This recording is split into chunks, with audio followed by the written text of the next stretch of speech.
panel will discover adapting interactive learning through technologies like immersive reality, artificial intelligence, and machine learning, breaking the silos of education. In this panel, I would like to invite our moderator, Nellie Ahmed Tanweer, founder Maria's Public School, Guwahati. A big round of applause for ma'am, please. Next, we have Dilip Kumar, Principal, Star Public School, East Jaintia Hills, Meghalaya. Sharad Tiwari, Principal, Mayoor Chopasni School, Jodhpur. A big round of applause for sir, please. Sudippta Kaushik, Director, Swami Vivekananda Kendriya Vidyalaya, Tiloi, Nagar. And the last panelist, Dr. Ahoto Sema, Chairman, Livingstone Foundation International, Dimapur. A very big round of applause for the panelists. Over to you, ma'am. Very good afternoon to everyone, the patient hearing people. And I must thank ELITS for, well, it's Elets for bringing this whole conference to Guwahati. And I'm very thankful, and I think we should all applaud them because this is the first time we are having it in Guwahati. And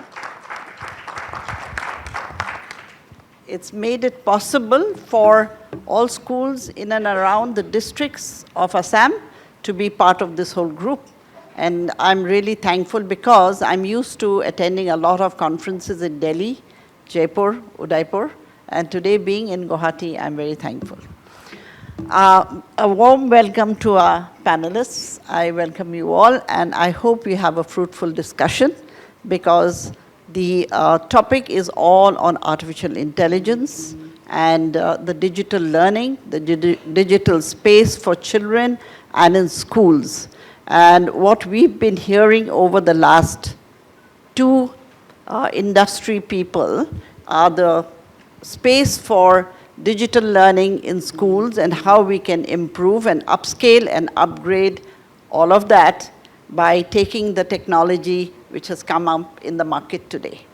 And thanks again to the Viswara, I hope I've got it right, yes, for bringing this new concept to us in Guwahati so that we can get back to you if we so need, because this is the need of the hour for the digitalization which is happening in this 21st century schools. With the NEP 2020, it's become a balance between both the traditional as well as the chalk and talk, as Mrs. Shahnaz Ahmed has mentioned, but we can't do away with the digitalization in schools. And that is very apparent with whether you like it or not, whether you have the facility or not, whether we have the bandwidth or not, we got to do it. And that challenge has come about with all schools, with all teachers, with all students. That we all know the challenge has been great, and I think the challenge, the more challenge you put to the children, they're able to achieve it.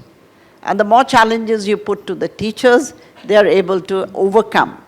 And that is what I find, that during the pandemic, we were all at a loss. Even I didn't know how to operate. Even I didn't know, I was fumbling. And it was my daughter again who told me how to, get onto the Zoom link, get onto the Microsoft. And we were kind of all confused. And I'm sure that it happened to all of you all. And it doesn't matter, we were all in the same boat. But it was, I think, the parents were also in a frenzy because they didn't know how to guide their children. And we were all together in the same boat. But one thing I must say, that during this pandemic time, when the online classes started, what happened? The parents could actually view the teachers how they were teaching. Earlier, they could never come to the classroom to watch them. But that was the time the teachers, if found on the wrong foot, they were caught there and then. But everybody had to be very particular. And well, as some speaker had said earlier than me, that digital learning or teaching carried on 24/7. it was not strictly the school hours. The teacher, the child could approach one another, and that was the bonding also that happened. And today's topic, what we are going to discuss and share between the schools is adapting interactive learning through technologies like immersive reality, artificial intelligence, and machine learning, breaking the silos of education.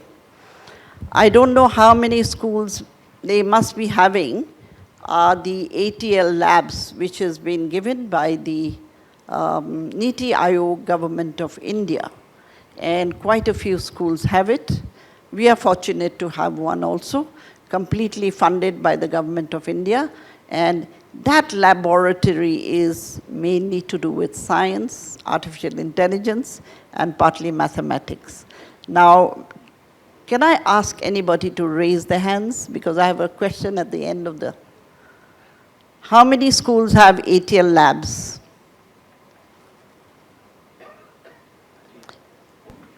No, I think that's one. Sanskriti, the Gurukul has? 2, 3, and my school, Maria's Public School, has 4. It's sad. It's sad because that is one of the most upcoming innovative labs for schools in India across the country.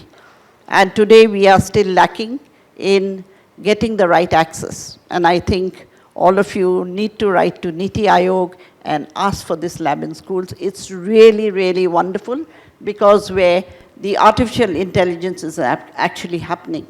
And my 2 girls have done, the robots, and they have successfully created that app, and they've done it. And now they are getting certified by the Niti Aayog again with the teacher mentor. And they're going on to the next level. But why I'm saying this, it's the facilities which the government is giving, and why isn't it accessible to all? And I think that is the uniformity where we are talking about why this conference is happening, is to bring about uniformity in the education system all over the country. And that is where NEP 2020 will also come into force, that we are giving you the opportunity, but are we availing of all of that? Do we have it in our schools in reality? And that is the question mark there. So anyway, a very warm welcome to Mr. Dilip Kumar Star, a Principal Star Public School, Jaintia Hills, Meghalaya. Sharad Tiwari, Principal, Mayoor Chopasni School, Jodhpur, Rajasthan. Have you come from Rajasthan all the way? Oh, that's very nice. So we have somebody from outside the state. Sudippta Kaushik, Director, Swami Vivekananda. Yes. Arun Tiwari, Principal, Donny Polo, Vidyalaya. He's not here, okay. And Dr. Andrew Ahoto Sema, Chairman, Livingstone Foundation International, Dimapur, Nagaland. Welcome, sir. I hope we have and I'm sure we will have a very wonderful session. And there's so much to do, there's so much to discuss, because with the new next-gen education is where we have stepped into. The children are the next gen. We adults are still behind. And that is where we need to discuss and need to take it forward and need to share whatever we are doing. Let's take it together. So, may I pose the first question to you? According to a recent survey, it was witnessed that immersive reality is the best tool of learning for people with learning disabilities. So what can be the other applications of immersive reality in the education landscape? So may I have your comments, opinion? Yeah.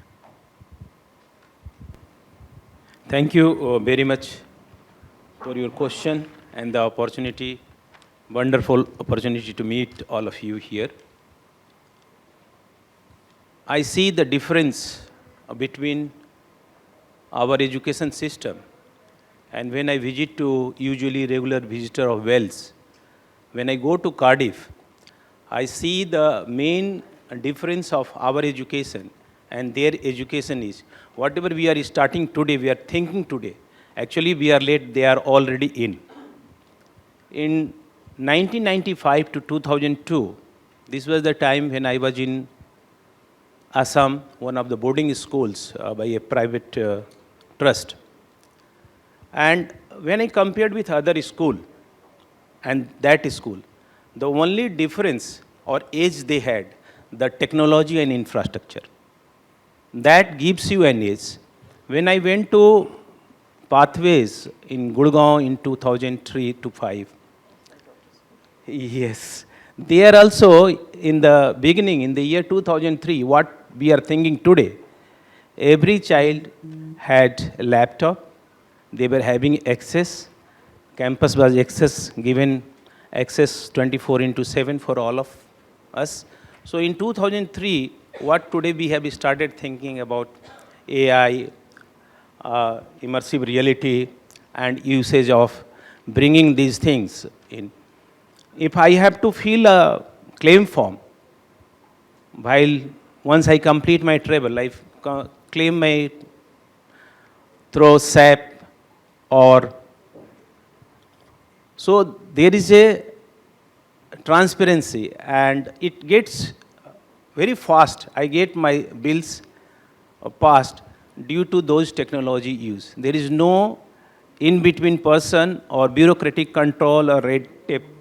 So this technology, not only in the school education and for students, believe me, in coming days, 80% of job market will be for those who all are having this AI or IR. Without this, there is no future, there is no prospect. And if you have these tools, if you equip these tools, 21st century skills, and that also is the higher level in deep learning or machine learning on IR and AI. So this will be required and this will give you an edge. Yes, teacher role will be always there because whenever CBSE introduced a training program, AI and IR, and they asked to submit a project. 90% teacher did not submit because online learning they were able to complete the attendance, but when they were asked to do the project and make the real thing happening, real understanding, so there you need teacher. I will give you another example. We developed school web page, and whenever I have to make changes, the vendor says, this is a static or this is dynamic and you will have to pay. So what we have done, we appointed a teacher recently who knows coding, who knows programming, and he says, give me this and I will do it from here. No static, no dynamic, no need to pay every time. You have to pay only once.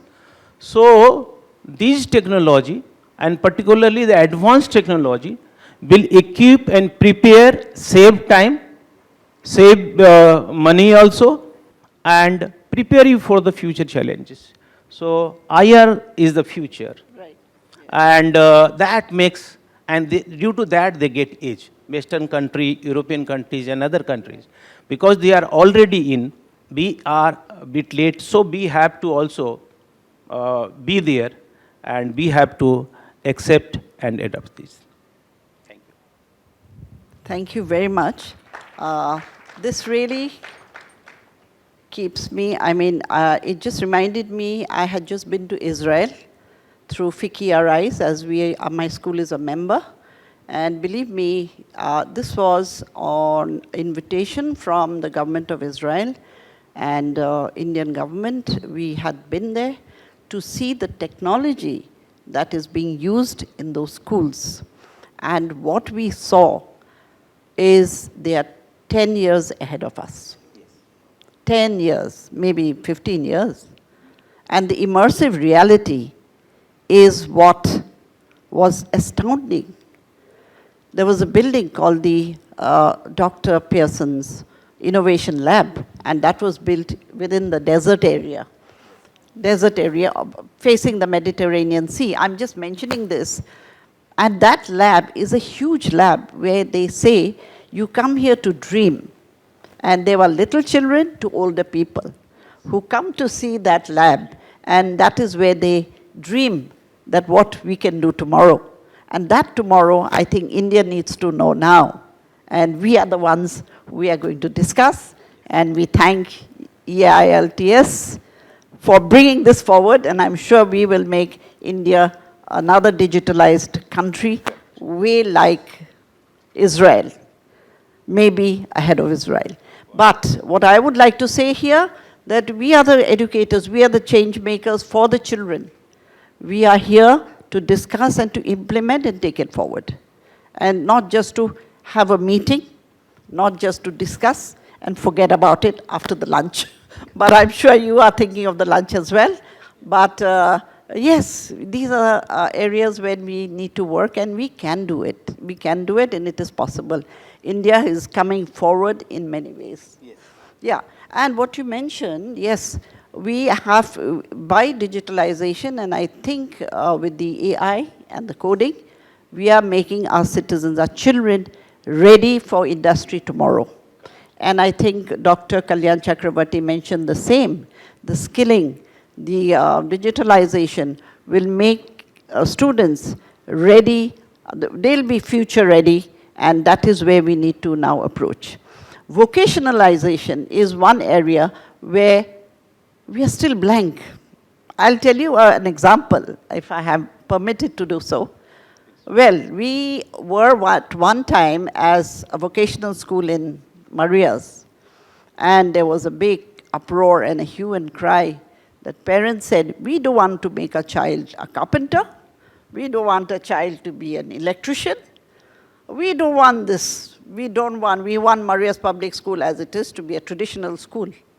I said, hello, this is not what we are talking about. Your child is going to be ready for tomorrow. And that is where we are still lacking behind. That is the mindset we all are having. Internally, we want our ABCDs for our little kids. We want our marks for our high school students. But nobody is really thinking that are they future ready? Are they industry ready?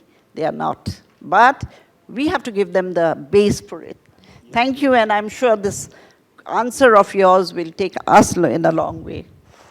So the next question, I think I talked a little too much. The next question to you, Mr. Sharad Tiwari, is you come from Jodhpur, Rajasthan, such a pretty place. And when did you arrive here? I find Guwahati much more pretty. It's all barren. Yes, yes, yeah. I think I arrived 2 days ago. Okay. Finding my bearings, and then I was Yeah. very keen to participate here and make new friends in this zone of the country. Very nice, because Assam is beautiful. It has its own greenery and an old charm. And with that, I'd like to add, we have very beautiful girls here. Very pretty ladies. Yes. Jodhpur I like because, as women, we love to shop. And Jodhpur has the best shopping areas where, good saris and good jutis go. But this is off the line. I'm appreciating his state also. So coming to on a serious note, now, with the help of artificial intelligence, we can create articles and copies just by entering a few keywords. Do you think artificial intelligence is the future of education, or is it blurring the human skill sets by giving easy access to things? What would you say? Thank you.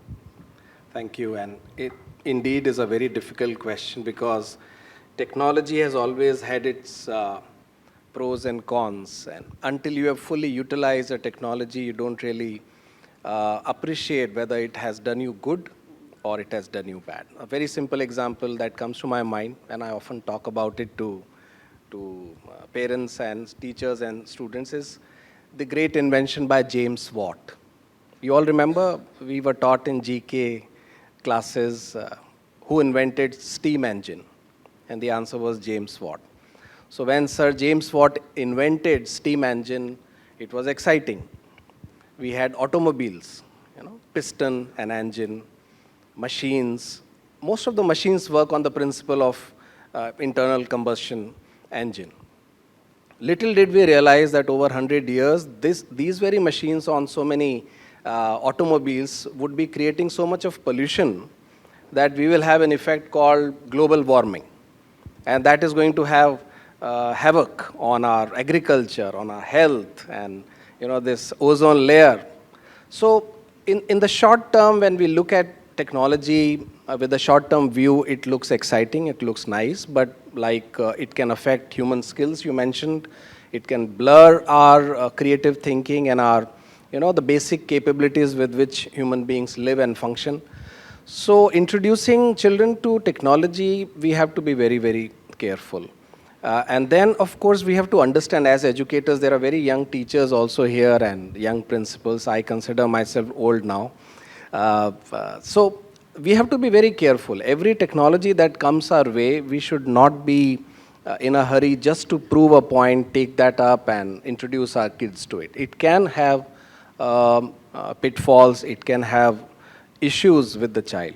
And I think in the previous discussion, I was paying attention, the lady sitting here, I'm not able to locate ma'am. Yeah, ma'am was there. I think she is into preschool, early childhood learning. And there was a discussion about storytelling with the help of images. Maybe we can consider exciting multimedia movies being shown to early childhood. But you rightly mentioned, ma'am, back then, the creative, imaginative powers would be dulled if we do not give them the joy of reading or listening. The joy a very young child gets from listening to stories sitting on the lap of his or her mother, father, or grandparents is a joy that cannot be replaced by technology, any kind of immersive experience or reality. Dubai, they've got these ice skating rinks and things like that, and they've created their own worlds, which is fun, which is good for the tourism purpose, for the fun element in it. But then we have to use technology because most of the sports, most of the industries are banking on these technologies. And if our kids are not introduced to these technologies and have an interest in trying out or making these algorithms, let them fail, let them try out, let them have some kind of creation on these platforms rather than subject them to technologies, and then they will be future developers and future not just users of technology, creators of healthy technologies. And I think that's where, if you look at a sport like chess, the players, their collective skills are all absorbed, and the database is contained by one machine. I don't know what they call that, deep thought or deep blue. If there's a chess fan here would know how they can beat any top human player within minutes. So that is machine learning. When a machine learns how human beings are interacting with them, they are getting data, they are remembering your moves, they are remembering your styles, and they are improving on their own. That's machine learning, which is the future of this world. And the children should know how these machines function, how they can be programmed.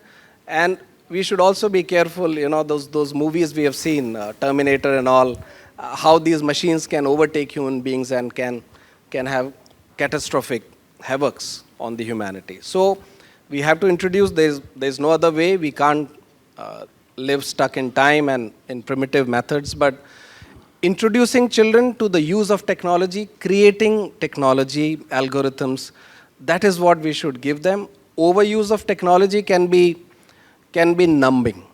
I'm sure many of us during that lockdown, we enjoyed this number of webinars and workshops online. And then we started hearing the term screen fatigue. Too much of screen use, and we started hating these webinars. We were very keen to come for an in-person program like this, and this is what tells that humans were not really created that way. We were created to feel, be in person, and have this tactile approach. I think we have to strike a balance, otherwise we could be heading in a wrong direction also. Thank you.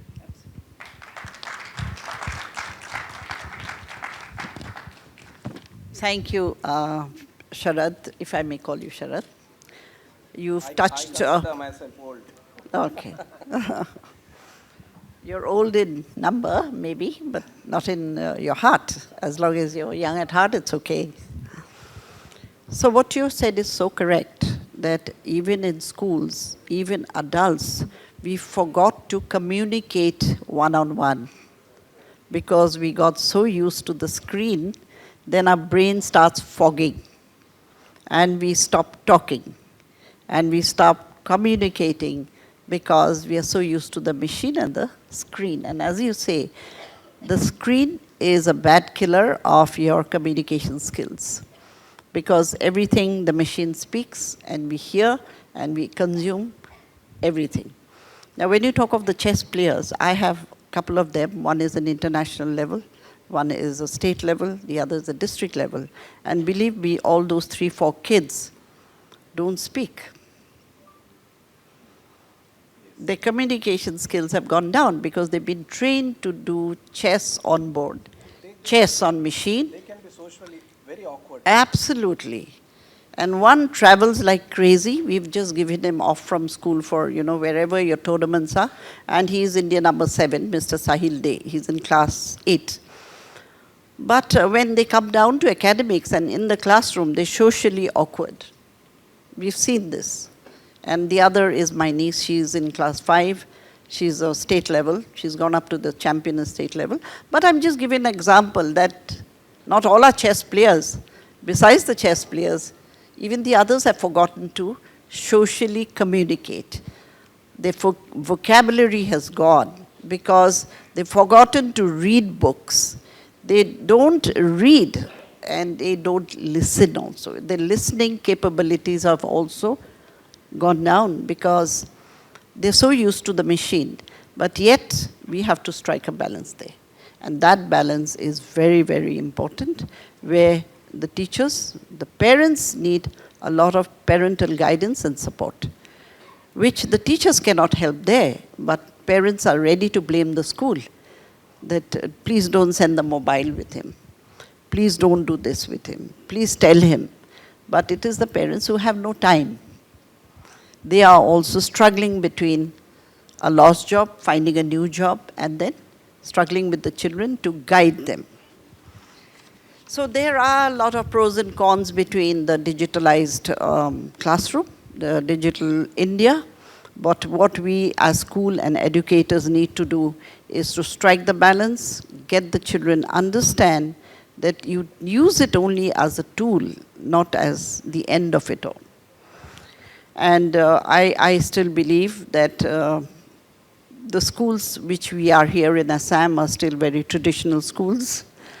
We can't do away with it because we need to connect physically with the children. We need to talk to them. We need to understand. And my school, we already have a mission called Learning Beyond the Classroom. So we don't primarily stick around the classroom.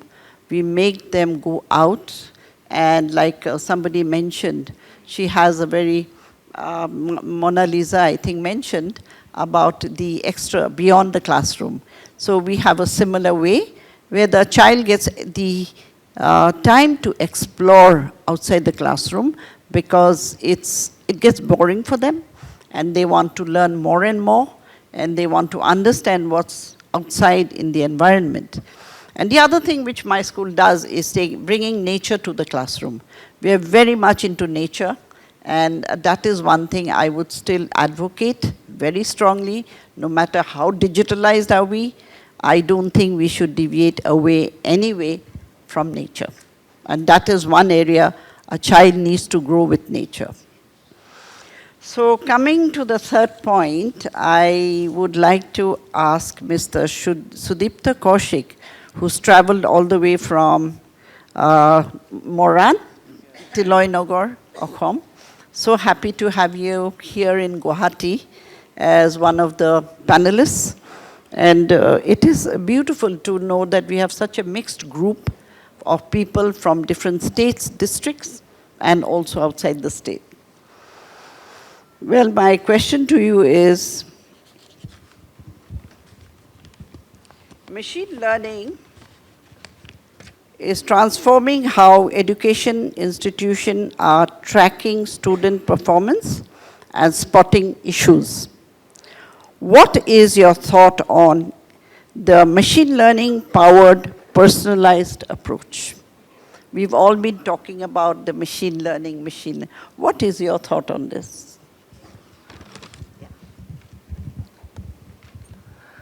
Good afternoon, everyone. Thank you, ma'am, for putting this question to me.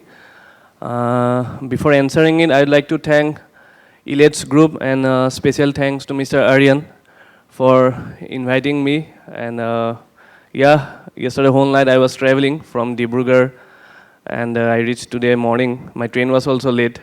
I thought that I will came late today, but it was I was fortunate enough that before the event only I have reached here.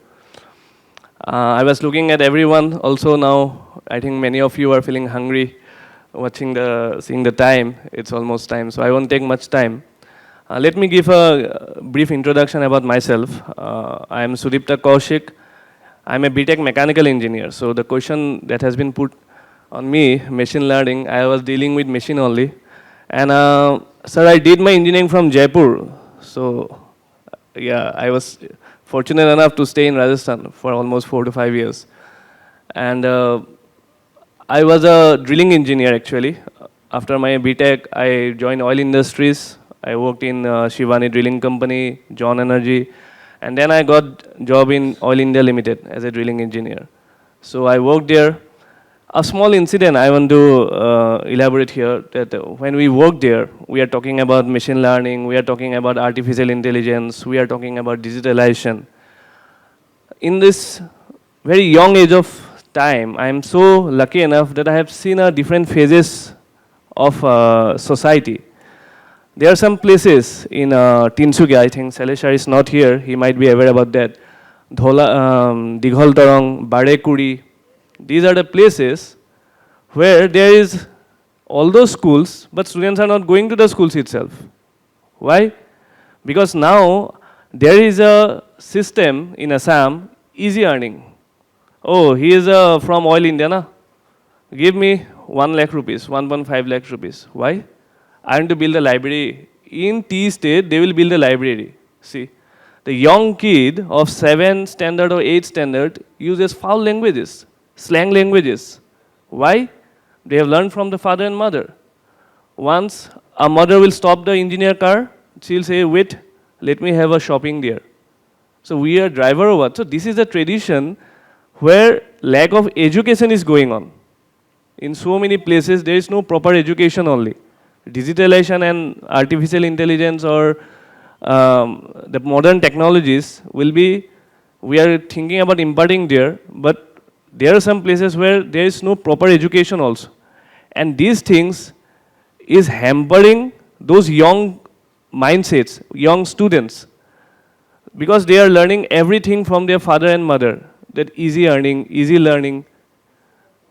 Now, I have seen so many people, say for example, we are talking that we are seeing big buildings, big market, some, you know that established entrepreneurs. If you see their background, no any engineers. Not only I will say about engineers or well educationists. Some will be surrendered alpha. Some will be getting some money. Like this way, they are into the market in a very, high position. Now, whatever we are thinking, that yes, through education, we will impart proper knowledge to the society, we will impart proper tradition to the society, but still in Assam, the education is lagging behind in many, many places. This compelled me to enter into the education market, to leave my job from Oil India. I thought, because I have seen my father, he has also retired from government of Assam in irrigation department as a superintendent engineer.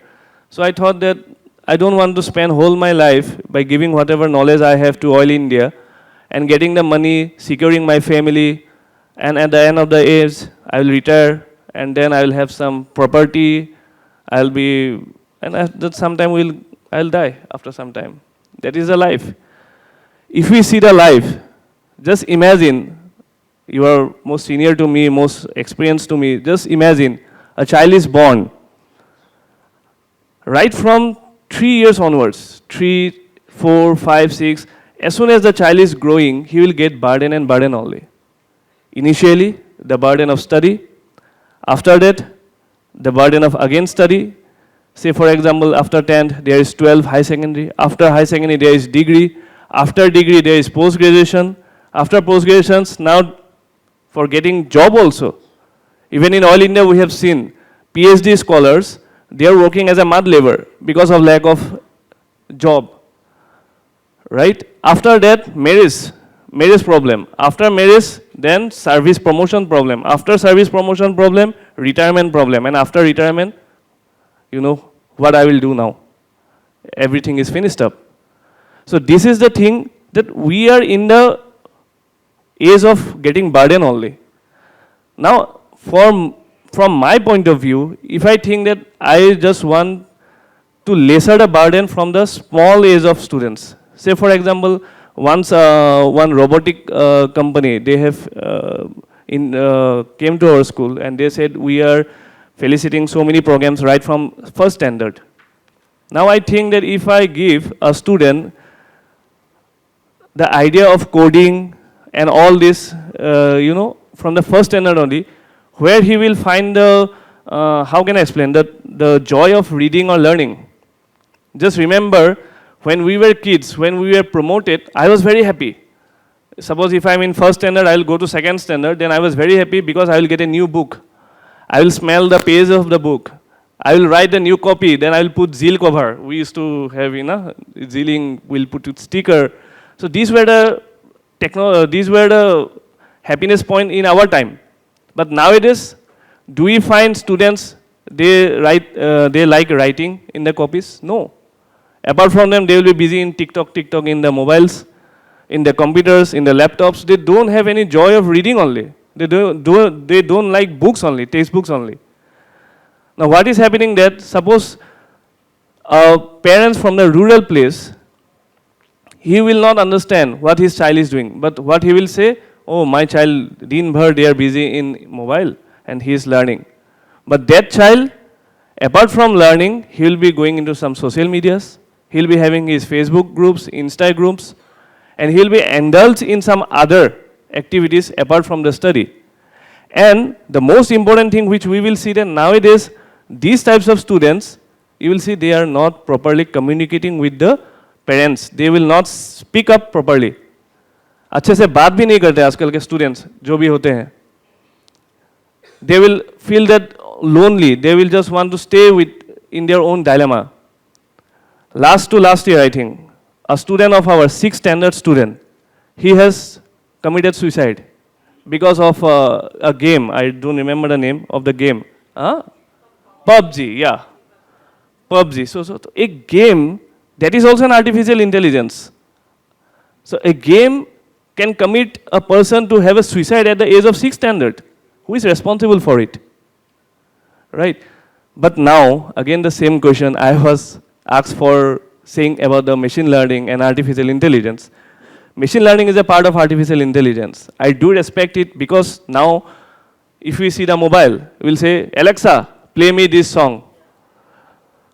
तो बच्चे को खुशी मिल रहा है, ऐसा है mobile click करो, they will say, Alexa, play the cartoon of Tom and Jerry. They will play the cartoon.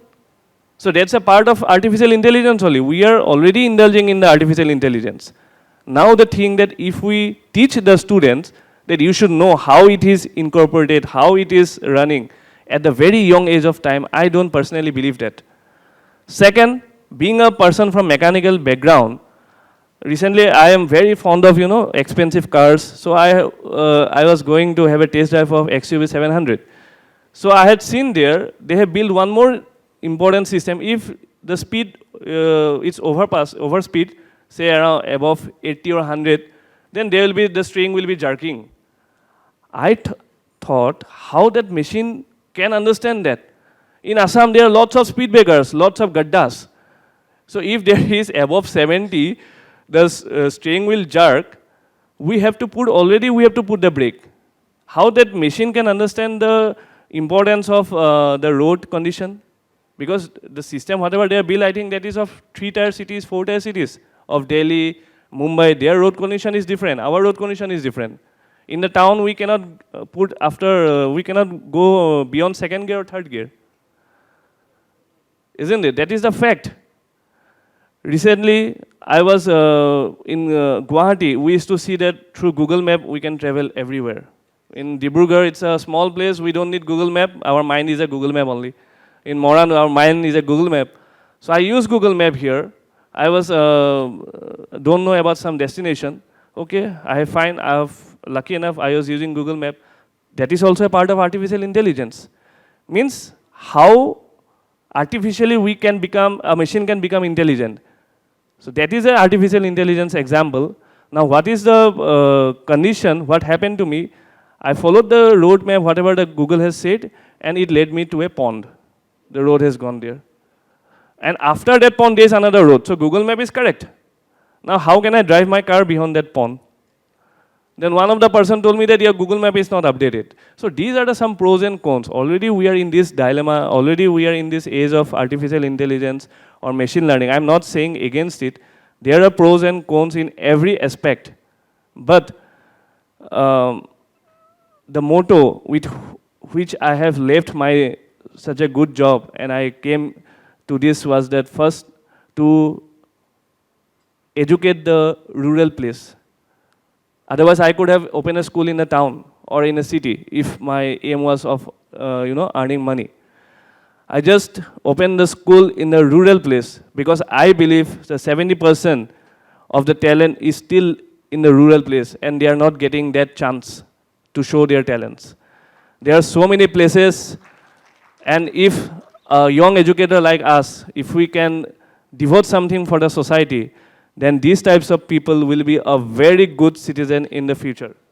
Because these are the students, those who are only just for some mischievous parents or only because of some problems, they are going into the wrong track.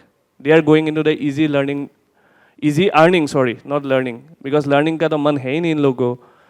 So in that way, I think, yes, if you give my opinion, I do respect machine learning. I do respect artificial intelligence. We can say about machine learning that suppose we browse something in YouTube. I am seeing something about education videos. Because why? I am now matured enough. I know myself. Okay, I will go for education videos. So the YouTube is smart. The machine learning means what? They browse the past histories. That is the concept of machine learning basically. तो वो लोग मुझे सिर्फ YouTube का education videos ही दिखाएंगे. But do you ever realize a kid, and especially the age of 7th or 6th standard, they are turning into a biologically changed transformations. उस समय में आपको लगता है कोई YouTube में पढ़ाई का videos देखेगा? I never believe that. I never believe that. Suppose they will watch some movies, those which we don't permitted it, and YouTube को तो पता नहीं कि ये बच्चा है या क्या है. So they will again show those types of videos only. And in this way, they will be indulged in those rather than of studying their own curriculum and own chapters. So that's why for me, that should be imparted to the school, but not at the cost of, from the very young age. And slowly, 6th class onwards, 7th class onwards, and slowly we should import it. If somebody is interested, definitely he will be showing his interest, and in this way we can move forward. With this, I want to conclude myself. Thank you. Thank you, Sudippta. First, I think I should congratulate you at your mission and vision. The way you have left your white-collar job and brought it down to your level of understanding and thinking for the society. And that is what we need, true educators. We need more educators like him. And I'm sure you'll go a long way. Congratulations and good luck. Yes, you are very correct. Machines at an early age is wrong. Even I believe that. I'm an early educator myself. I'm a Montessori trained teacher from 30, 35 years or more. And I strongly advocate and believe in the early childhood years where machines should not be allowed. You can use it as a tool, but not as the means to go beyond that.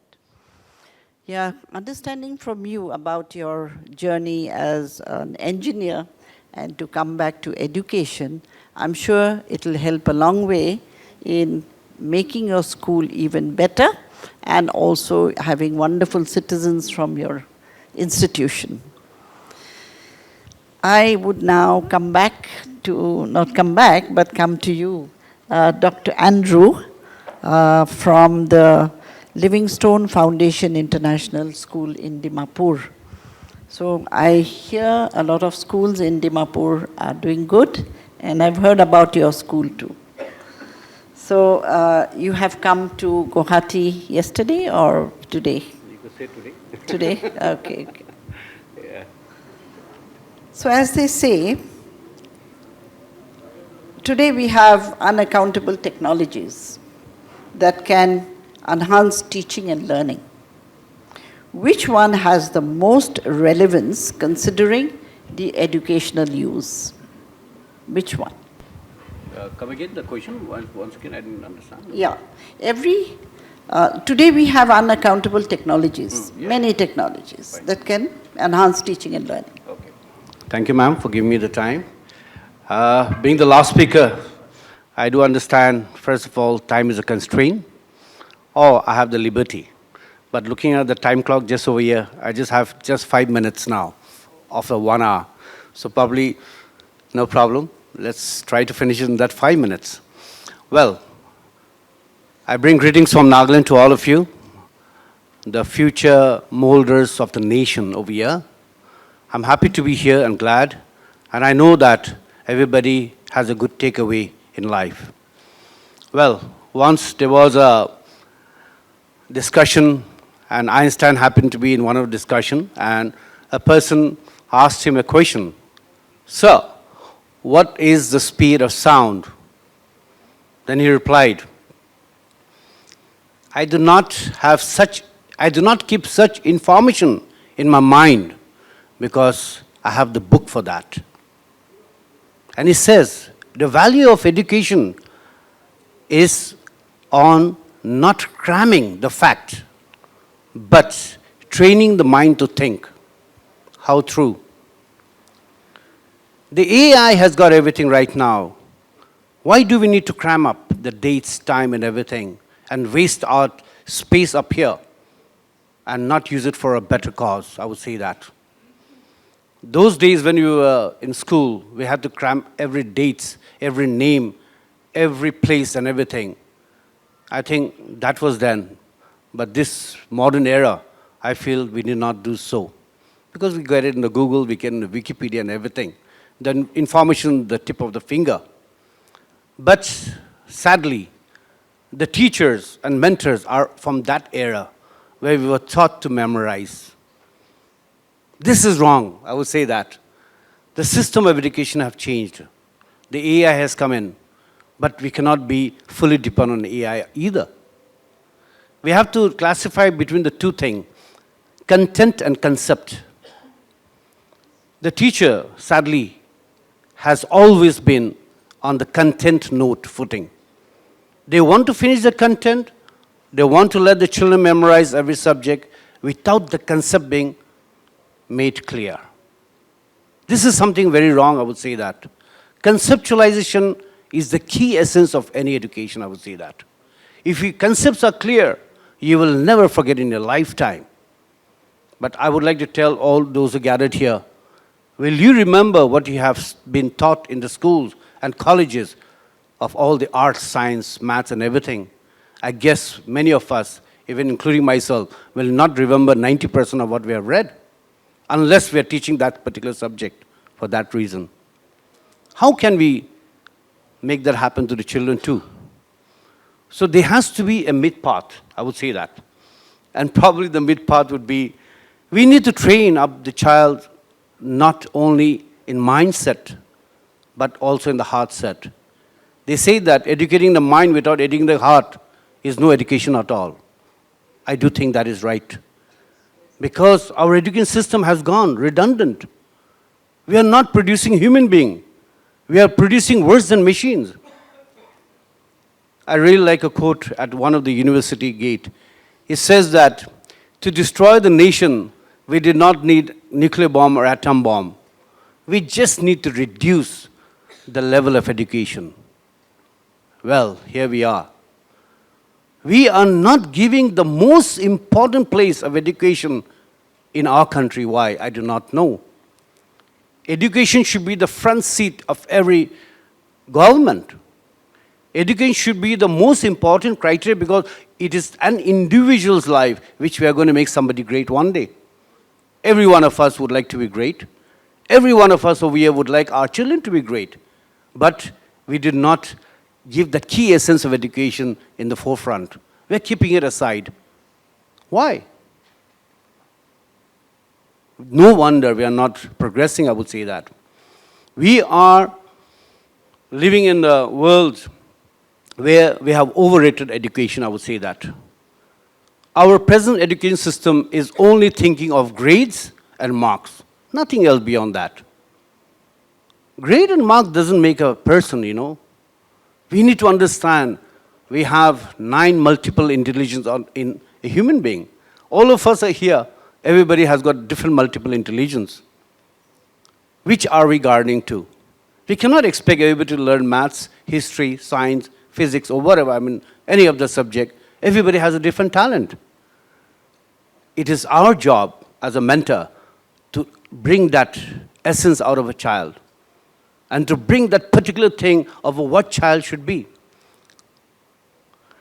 A good teacher, I know, if at all, when I'm looking at the content value, an average teacher looking at the content only will make a common denominator. Many of our children will be unemployed, sadly, because they are common denominators. They will be taken over by robots, AI, and computers system. And they will just be left like that, unless they want to settle down with a mere daily wage, hajira, you call it. Otherwise, in the next generation, if our children are not gone up to that level of the higher level, HOT, higher order thinking kind of a thinking, they will be left as a commoner. Who then are we to actually bang and knock the door? Obviously, first priority should be the government to take it seriously that every citizen in India is important. And obviously, the teacher need to go for a mass training of bringing the mindset to bring into life that child. Look at China. Where are they gone? Leaps and bounds. At every curriculum from every stage of their childhood, they have got skill attached. Entrepreneurial skills, life skills, and everything is attached. We cannot say AI is the only answer. If everybody goes to AI, then who's going to do the manual job? We have to take a sync, you know. A relation should be there to coordinate together. I feel that we have to incorporate the best practices in the world. I have written a book on 3C SOS. It's about COVID, climate change, and curriculum.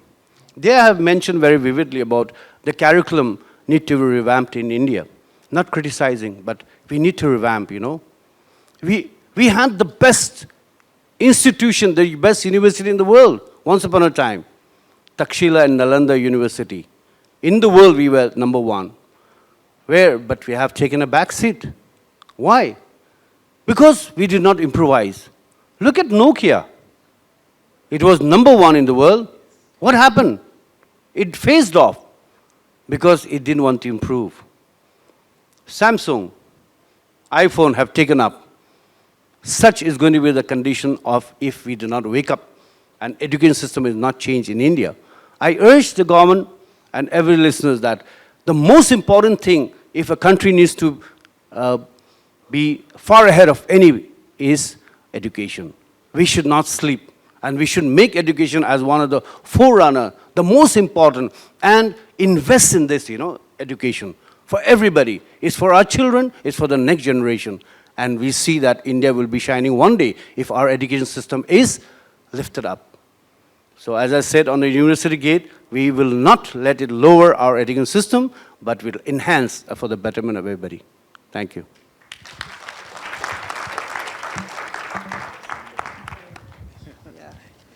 Thank you very much, Dr. Andrew.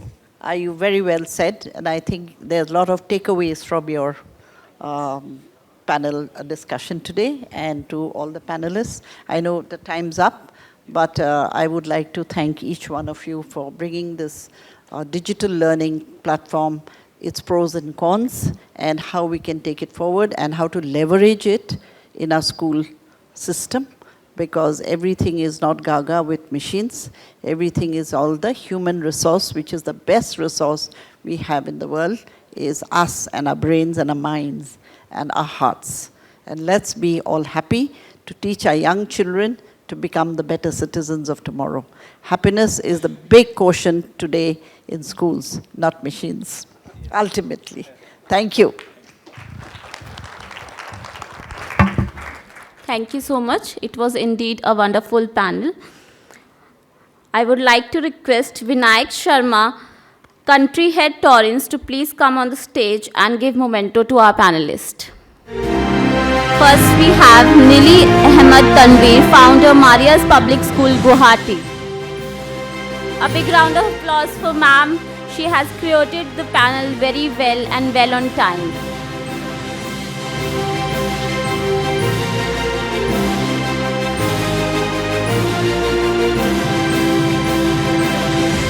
Dilip Kumar, Principal, Star Public School, East Jaintia Hills.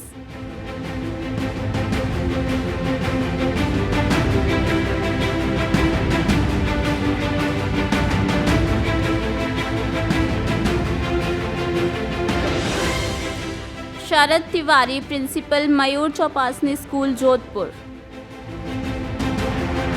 A big round of applause for sir, please.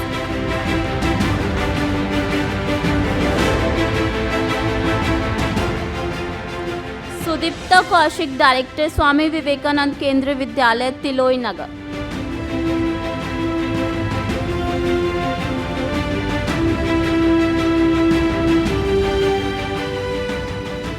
Dr. Andrew Ahoto Sema, Chairman, Livingstone Foundation International, Dimapur. A very big round of applause for sir, please. Thank you so much, sir, ma'am. Can we have a group photograph with magazine and moment?